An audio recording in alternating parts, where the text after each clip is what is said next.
Hey everyone, this is BrettFish Anderson back with another episode of Out of the Fishbowl, and with me, I want to say studio, but it's kind of like the cluttered man cave, Yeah. is Teboho Sebatsane for a second time. Yeah, thank you for having me.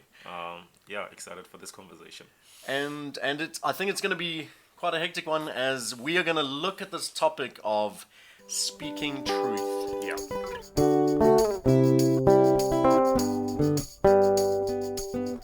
Okay, so Teboho, I know we're recording this in the wake of this whole Charlie Kirk Yeah. murder, and let's put it right up front that we believe that him being killed was a terrible, Yeah. horrific thing, regardless of Yeah. where he stood. There's such divided opinions, and we're not going to focus on him. Yeah. But I think that plays a springboard. I know that you've gotten pushed back for comments about him, maybe, but Yeah. definitely for commentary that you've been making about Israel Palestine, some of Yeah. the race stuff. Yeah. And I thought as we look at speaking truth, how do we speak truth?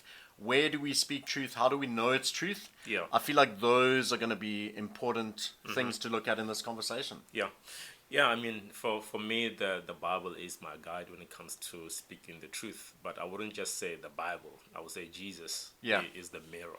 Because sometimes we read the Bible, we read scriptures out of context, and we forget to look at how Jesus lived out scripture.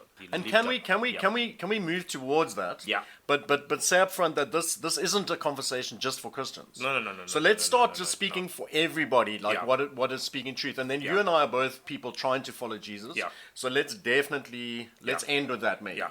because I think that adds a different dimension. But this Yeah. is not a conversation just for Christian people, right? No, this is a conversation for everybody. I mean, the circle of my friends is all types of people from different walks of life and different religion and sexuality, and what I try to do for all those people is create a safe environment for them to be themselves and to engage each other from where we are, not from where we pretend to be. And again, truth with love, even before we go to a Christian space, I feel like Yeah.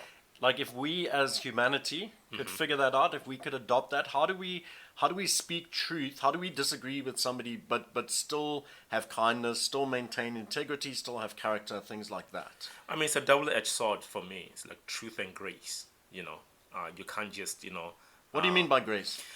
What I mean by grace, some people think grace is an endorsement for people to do whatever they want or say whatever they want. That's not what it is. Okay. I think we need to recognize that every human being is a fallen human being, and we all have issues, and we all on a journey. That's why I'm even telling people that I'm not a Christian. I'm becoming a Christian because I have human tendencies like Peter, where I will want to cut an ear. You know what I'm saying? So I wouldn't even say I'm a Christian. I would say I'm a disciple. I'm a learner. And we need to give people the grace to know that all of us are figuring out what this Christianity is, what this life is. And we need to give people space to be discipled, to learn from each other, and not be set on these religious rules where we become like the Pharisees and miss Jesus. Yeah, so let's take it back a step to. I read a post today where I stumbled upon this woman who's speaking about the Charlie Kirk thing. Yeah. And she was doing a deep ton of research, and she had this thing that she designed that was going to go through all his speeches and kind of Yeah. pull out the language and try to determine what is neutral, what is extreme, what is hate, all those kind of things. Yeah. And an article is coming out today, so I'm very excited about that. She seems like someone that's really doing the work. And just reading from her page, I didn't know Yeah. her, but she seems to be somebody with authority that knows what she's doing, that's doing the work. Yeah. In one of the comments that she posted, which was from 2 days ago, she was preparing and getting ready to make her statement. Yeah. She said, by the time I had coffee this morning, I think she said that she'd had 3 rape threats and other people messaging her saying, I hope you get raped. So I've never had that level. Yeah. I know my friend Megan has had death Yeah. threats. I know various people that speak to truth, to racism, to Yeah. misogyny, to things like that, Yeah. that have had death threats and stuff like that, which is horrendous. Yeah. I think we might have spoken in our last conversation. I had a stalker for a while who was absolutely horrendous. That's the worst I've had. Yeah. It doesn't compare at all to rape and death threats. So, Yeah. so I've been speaking about these things for like years Yeah. and get a lot of pushback. And you read the one comment that I got today that somebody was like, oh, Brett, I've been watching you over the years Yeah, yeah. and you've been diluted. I Yeah. mean, Yeah. that compared to things other people are getting is not the worst thing. But every time it cuts, right? Yeah. Whether it's truth or not, you sit there and go, go, oh, is this true? Am Yeah. I being diluted? But Yeah. the question for you is, what is the nature of some of the pushback that you've got as you've spoken into some of these different issues? I imagine Israel is probably the one that's given you the most pushback. But what kind of level of intensity have people come at you? I think, I'm a very privileged black young man who is studying right now, who is exposed to information and knowledge that I have realized that not a lot of people are exposed to. My algorithm is not the same as other people from different countries. So I've learned to try to have compassion and walk into other people's shoes and try to see what they're seeing that I'm not seeing. It's a very difficult one because sometimes we are very set in our own algorithm, in the way we see things, that we don't give other people a chance to be like, hey, Phinius, this is what I'm seeing. You seeing this, I see this. And we need to understand that is not because we really hate each other. It's that our countries are feeding us information that other countries are not exposed to, and we need to have a little bit of compassion. I mean, until you walk into my shoes, you will never understand me. Yeah. Until I go to America or go to UK or go to Palestine, I will never really understand, the pain that people are going through. That's why for me, I think my life is always about proximity, because I believe that proximity breeds connection and kills fear. So I always try to have compassion and be in the shoes of the people that I disagree with, so that I can see what they're actually saying, and from that place engage with compassion and with a little bit of grace. Because if they hate me and I hate them, I'm the same as them. Yeah. And I think that's what we need to be careful with, that we do not dehumanize people who disagree with us, because if we do, somebody said, Hitler won. Because for some people, Hitler won because he turned certain people into him. He hurt people, and the same people that he got hurt, now they're hurting other people. So how do we break the cycle? We break the cycle by extending grace and walking into each other's shoes, and try to have a little bit of understanding. Will we ever understand each other? I don't think so. But we need to give each other benefit of the doubt that not every human being is born hating somebody. Hate is taught. No human being is born hating someone. Right? Nobody. I think those things are taught. And the way we can renew or challenge each other is a safety thing. Like me and you having these conversations require safety. My mentor used to tell me that, Phinius, if the heart feels safe, the mind can be transformed. Wow. So if you want to deal with people, they have to feel safe with you in order for you to disciple them so that they can change their minds. But as long as people feel attacked and dehumanized, you will never change their perspectives. Yeah, and I think on that, say it again, as long as people when your mind feels safe? When the heart feels safe. When the heart feels safe. The mind can be transformed. The mind can be transformed. But if the heart does not feel safe, the mind will never be transformed. So we have to engage each other in a safety way where we recognize the humanity in each other. Yeah, one of my early episodes was called "You Can't Handle the Truth," like a great Tom Cruise Few Good Men line, and it was really about how do we find the sources of truth. So I shared with you Charlie Kirk. It's up everywhere at the moment. I'd never heard, and I think you said the same. Like, no, you'd heard about him for a long time. I'd never heard the name until Wednesday. Yeah. I'm in a podcasting WhatsApp group, and they say, it's terrible what happened. I jump onto Google, see what's happened, which is horrendous, horrific. Nobody should ever be killed for an opinion they express, right or wrong. But I had to learn everything and to speak into and commentate on, have any sense of authority in the last few days. It's been 5 or 6 days. Yeah. Like, I had to do a lot of learning.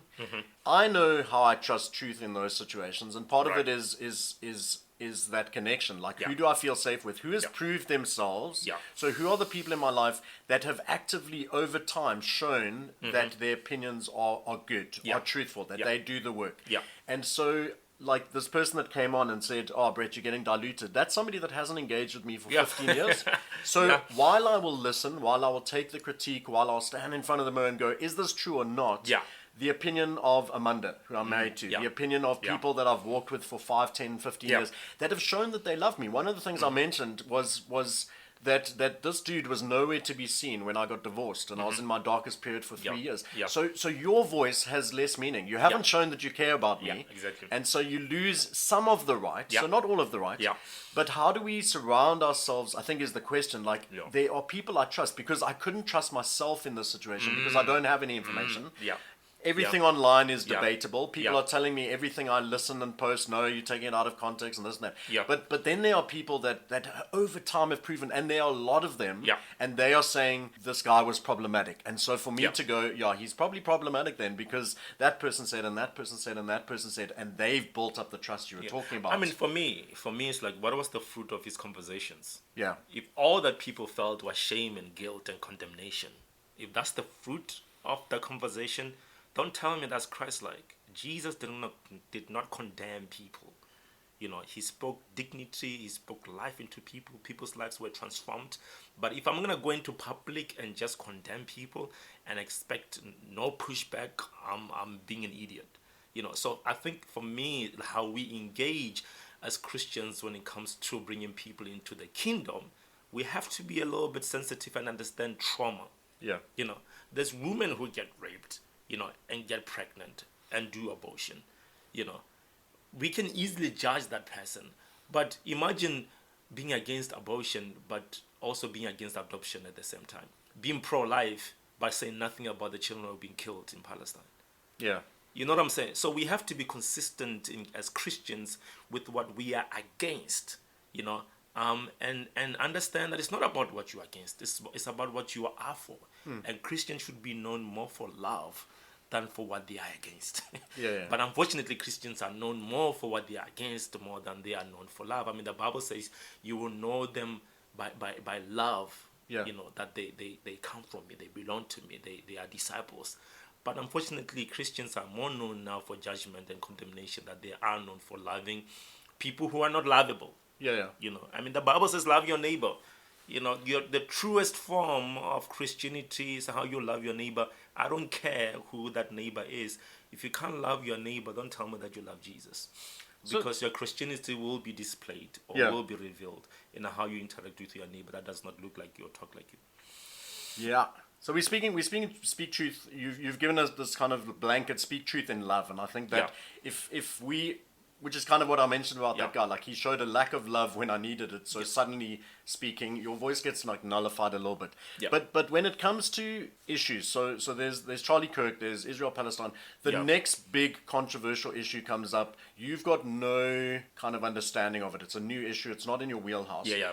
But there's a sense that your community are speaking about it. People are asking questions. You feel, okay, I should speak into this. Mm-hmm. How do you find your truth on that? How do you learn enough so that you have the authority to speak? I think a lot of the times I depend on the Spirit, on the voice inside of me, you know, on the Holy Spirit, you know, because I can use Scripture, but a lot of the Bible has been taken out of context to dehumanize people. So my relationship with God, my quiet times with God play a very important role when it comes to what I say. And I always have a goal. What is the goal of this conversation? And the goal of the conversation is not to make somebody feel less of a human being. I mean, one of the greatest things that somebody said to me, I think is the biggest compliment that I carry with me, is that, Phinius, you make broken people feel safe. And that's why they can tell you a lot of the things that they don't tell other people. Because when broken people can feel like they are safe around you, they can heal. So I think for me, when it comes to speaking the truth, I always want to try to treat people the way I would have loved to be treated if I was in the same situation as them. Yeah. You know, if I was broken, if I was hurting, or if I was of a different religion or different sexuality, how would I like somebody to speak with me if I was part of that people group? You know, and based on that, I humanize people and I treat them the way that I would have loved to be treated. You know, but I think oftentimes as human beings is that we dehumanize others, not realizing that we're dehumanizing ourselves at the same time. So as long as we don't see ourselves in each other and understand that what hurts one hurts you, you will easily commit violence against those people. And that's the biggest problem with our world, is that we don't see ourselves in other human beings. That's why we can easily kill them or hurt them or commit a genocide, because they're less of a human being. And we are the chosen people. But chosen people do not steal and do not kill. Yeah, I think a lot of, like, what I hear you saying, like when it starts moving to other issues, there's this thing of othering, and that's it. The moment you can other somebody in some way, then you can allow violence, you can allow Yeah. harassment, you can, if you see them created in the image of God the same as you in any way, then it's a lot harder to make that jump. At the Very moment, hard, I mean, that's what they did with race, right? Yeah. Try to make black people look like animals, Yeah. try to make them look as less intelligent, because then it's like, oh well, obviously we're superior, therefore this is an easy move to make. Yeah. Or the whole like, oh, therefore we know better, we can Yeah. think better because we're more clear. And so that othering plays a huge part. Yeah, and But then we go into things like, I mean, there was a youth conversation about DEI. Yeah. And I think for me it's like God is a God of diversity. He's a God of inclusion. Yeah. He's a God of equity. If you are against that, you are against who God is. Because God wants everybody to be treated like a human being and to have the same advantages as everybody else. But unfortunately, based on status and race, we have put people in classes. Yeah. What they deserve and what they don't deserve. So when people, for me, are against stuff like that, I question their relationship with God, because I know God will want Phinius to succeed as a black young person as much as he would like a woman who's white or a man who's white to succeed. But unfortunately, our Christianity right now is more of a superior thing rather than a hey, can we are brothers and sisters. When you're winning, I'm winning. When I'm losing, you're losing. Yeah. So I just want to jump back a little bit, because when I asked how do you find your information, how do you find your truth, you spoke about the spirit in you, Yeah. which is going to mean nothing to non-Christians. But also, I have a background in journalism. Yeah, so speak a bit like practically. So Yeah. it's good So, yeah. that you have your own inner sense of Yeah. being led and Yeah. stuff like that. But Yeah. speak more practically. So I have a journalism background. So usually before I post anything, I do my research, inner research, and then out. And I have mentors as well that I bounce ideas with.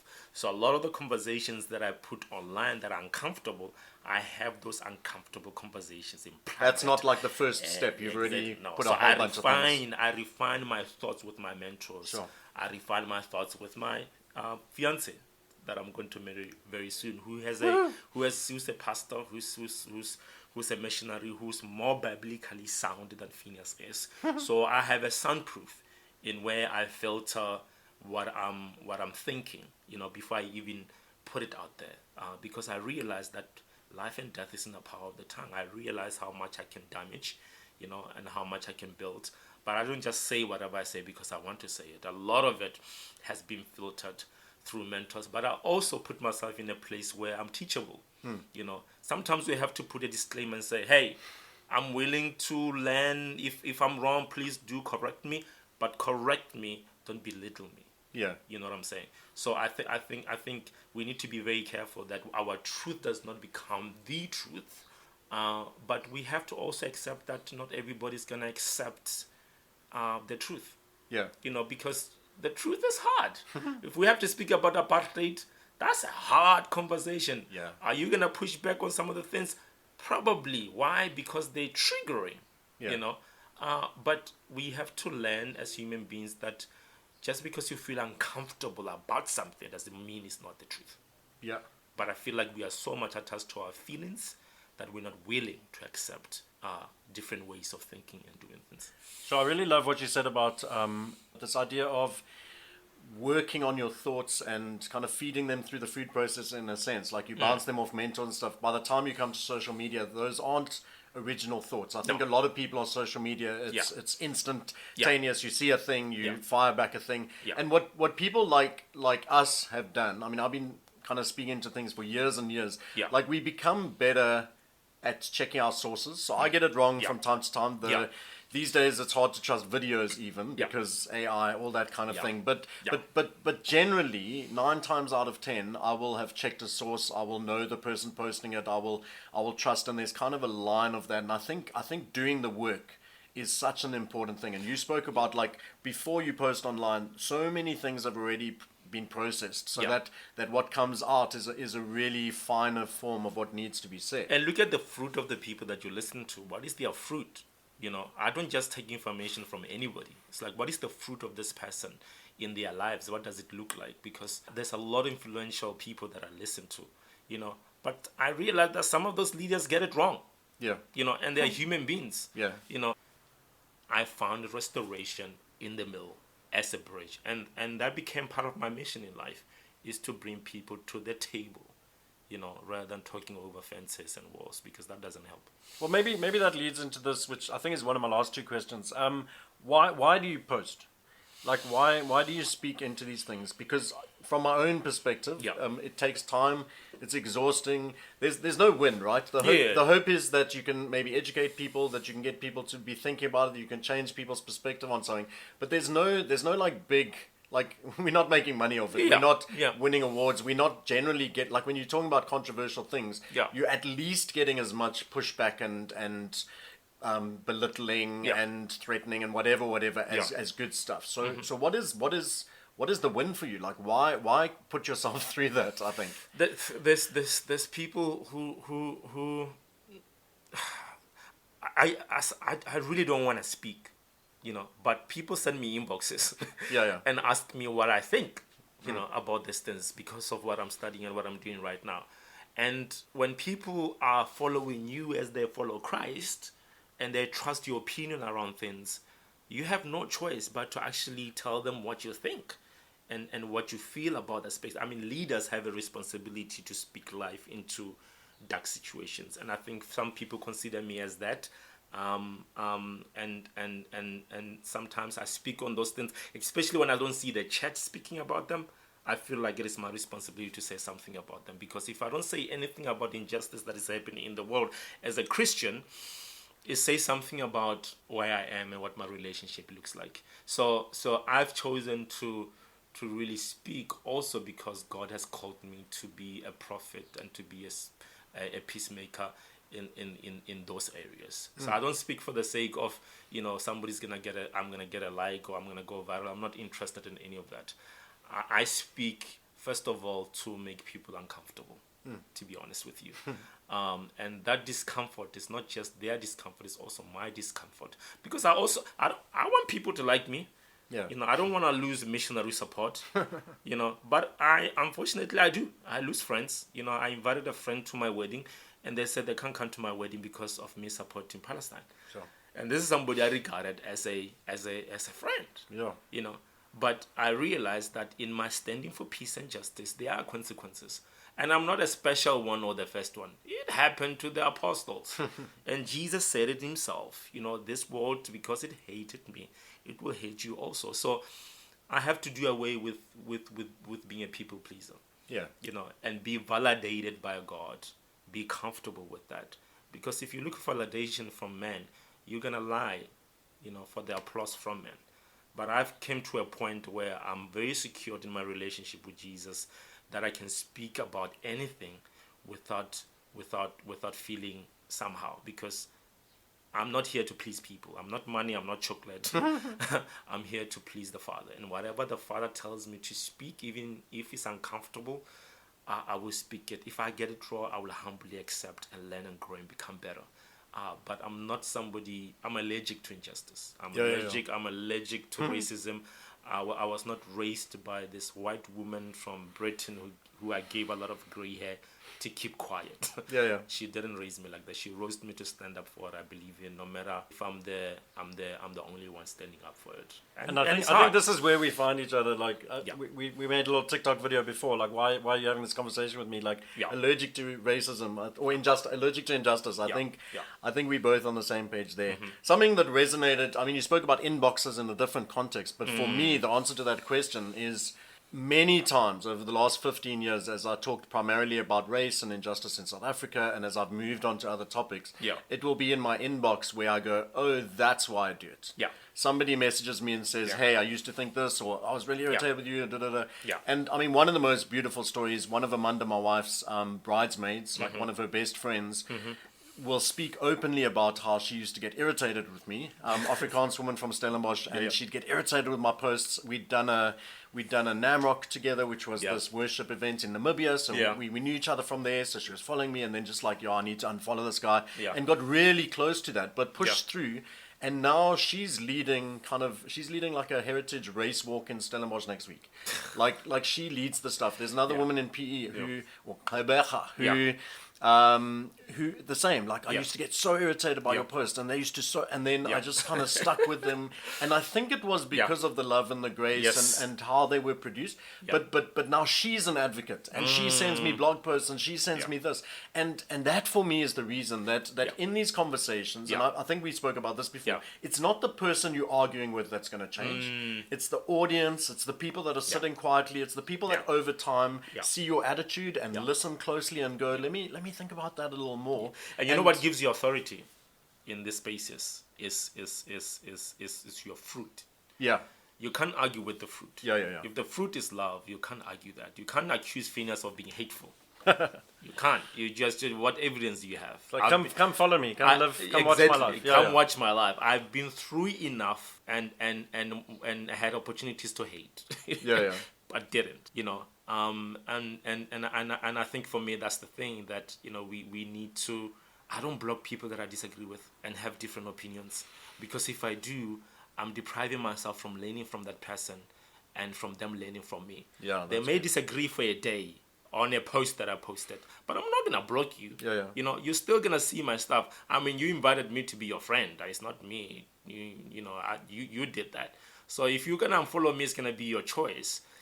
But I'm not gonna block you because you disagree with me, and I think that's the problem. The more isolated we are in our own thoughts, the more we can dehumanize other human beings. But the more we can sit at the table and be uncomfortable. I love that this person was uncomfortable, because it is in that discomfort that we get challenged. And it was not you. You were just a mirror. You were just a mirror showing her something inside of her that she needs to interrogate and deal with.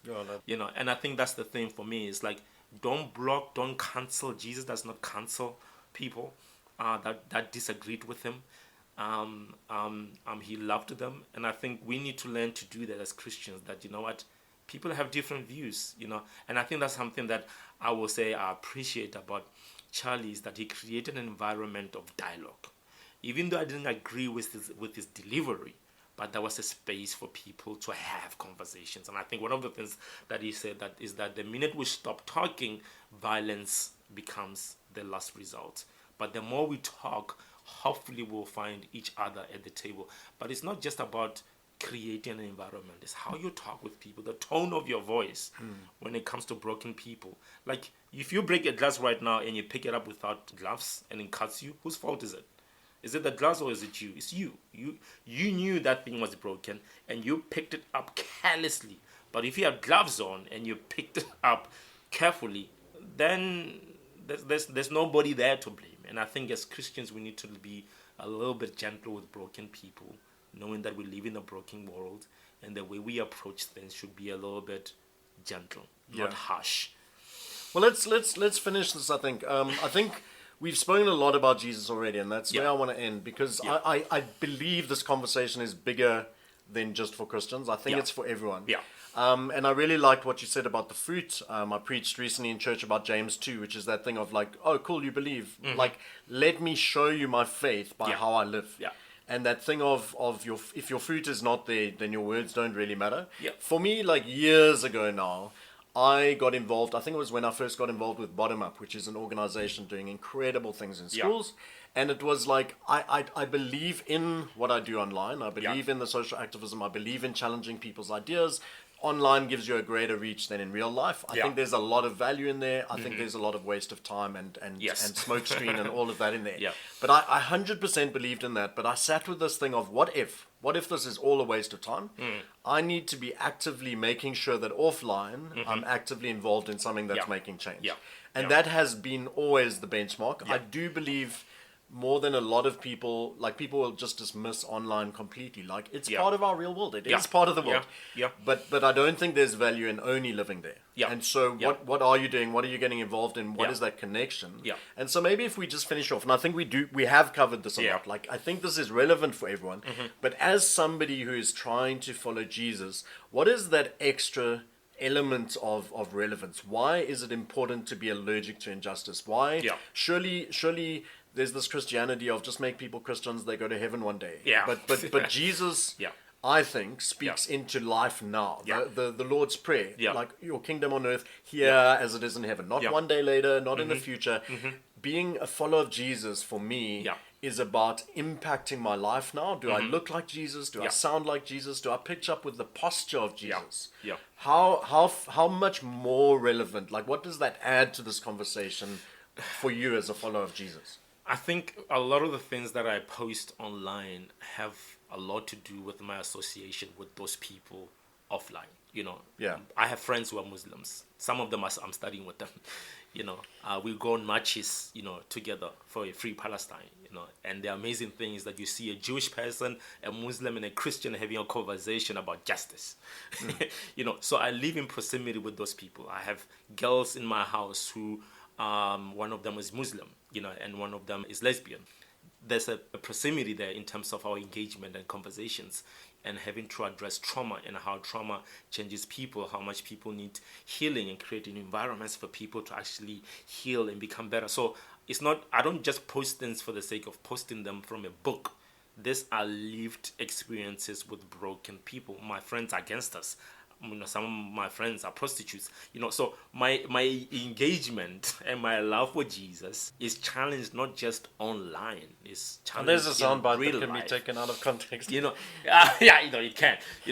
Okay. The context is that we help people who are homeless. And some of them are in prostitution. Some of them are gangsters. And there's that fruit you're talking about. Exactly. And we put them into rehabs. We rehabilitate them. We help them get jobs. We reconcile them with family. We help them find affordable homes. So that's the context in which I'm speaking with, is that I'm always around people that the church usually judges and throws away. And to be honest with you, if you ask me where do I find Jesus the most, it's not in church, in a church building. It is on the street. That's where I feel closest to Jesus, is around people that we often throw away and we think they are less human beings. And I think if we want to be like Jesus, and if we want to be Christians, we can't be Christians. You're not a Christian around Christians. Yeah. You're around Christians, around people who don't even believe what you believe. That's where your faith gets tested, because that's where you have to learn to love deeper. It's easy for me to love Brett. Easy. You're very lovable, friend. A very lovable friend. What's going to happen is when me and you disagree. Yeah. Me and you disagree. Yes, we are Christian brothers, but there will be a topic one day me and you will disagree, and we will have to choose not being right, but being loving. And I think as Christians sometimes we need to stop hanging out with each other so much and start hanging out with people who don't look like us, and allow ourselves to be challenged. So I think for me that's the fruit, and that's your authority. People can argue with you online, but nobody can argue with me in real life. Yeah. And that's what I make difficult for people, is that I don't just say things. I live these things, and there's pain that I carry every single day around these people. I have Palestinian friends that I'm studying with. They talk with me about what is happening there. I'm aware of the grief and the pain, but I also understand that those who are not exposed to the same grief that I'm going through will not understand until they are where I am. So I give compassion. My friends, sometimes I take them to the street, because a lot of them don't understand what I'm posting. But then I will be like, hey, come for a night or come for a day with me and let's interact with homeless people. And you'll be shocked how their views change around homeless people. Yeah. Because now they have experienced a life with a homeless person, not based on the post, but in reality and in real life. And I think for me, that's the key, is build relationships, because it's from relationships that you will understand how to engage holistically with other human beings. Sure, that's amazing, Teboho. Thank you. I think, you said something earlier, and I like, as a landing point, maybe I'll sum up some stuff. You can give us the final word, but that thing of make longer tables and shorter fences. I know that Brett, from 10 years ago, if I'd been engaging on this Charlie Kirk stuff this week, I wrote it in a post earlier today or yesterday that I haven't called anyone a dick yet. My manner of dealing with people has got a lot better. I've found a lot more grace. I've learned from friends like Jackie Took and Linda Martindale and others who have shown me a good way to engage. I still believe there's strong ways to engage sometimes. Jesus called out the Pharisees. Jesus called out Peter. Definitely. But generally, we arrive with grace, we arrive with love, and we demonstrate it in the fruit of our lives, which you've said. I think key for me from this conversation is we've got to do the work of before we comment on things. You spoke about processing information with mentors. I spoke about having this built-up relationship with people who over time you can trust to do the work themselves. So do the work before you post. Check your sources before you post. Engage. Try to understand and listen and engage with people who are different from you. That's what you said in terms of having different perspectives, having different understandings. Even if we try to understand things from the other side, the other perspective. Why are you saying that? Why are you being so angry about this? Why are you, why, like, I was curious, why does this guy think I'm diluting the gospel? What does he mean by that? What is the undiluted gospel? So be curious about critique and always take it seriously. Don't take it the same from somebody who's trusted as some random, but always take it seriously and always kind of examine it and see, is this true? And then go to people that know you and trust you and see you living the life, as you said, and let them speak truth to that. And then over all of these things, especially as a Jesus follower, but even before we get to that, I think speak the truth in love. Like that is the thing, and then demonstrate the truth in love, which is what you're speaking to. Like nobody can come follow you around and think, no, there's no fruit. Like they see it lived out, and that will change their perspective. So thank you for the conversation. Thank you for the way you live your life and the example you are to me in terms of even just the encouragement for me, seeing you post things and push through on things like, oh, cool, let me continue, let me support that, let me amplify your words. But as final words on this topic to wrap us up, please take us home, and then I'll do a final pitch for the podcast. I think what I will say is let's be human with one another, and understand that all of us go to the toilet. You know, all of us are full of number 2, and we need to give each other room and space to grieve, to learn from each other. We live in a difficult world. But the world becomes a little bit easier to engage if you are teachable.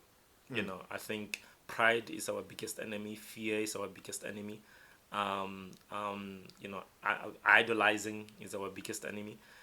So I think what I will really encourage people is to walk in humility in their conversation and know that they don't know everything. None of us know everything. We need to learn from each other. We need to create safe environments to learn from each other and to listen to the people that we oppress and marginalize. There's just a lot of pain in this world at the moment. But I think let's continue to be uncomfortable. Let's continue to have respectful, honoring dialogues, not shaming and condemning dialogues. I know later on I'm having a conversation with 2 young people who disagreed with me, and they asked for a phone call, and for coffee. Amazing. And I'm like, let's go.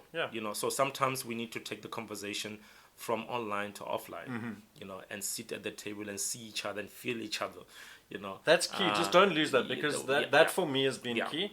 Like, we can start fights online, but we can finish them really well offline when we see the person. Let's have coffee. Pride will tell you, oh, this person is trying to silence me. Yeah, you're just full of yourself.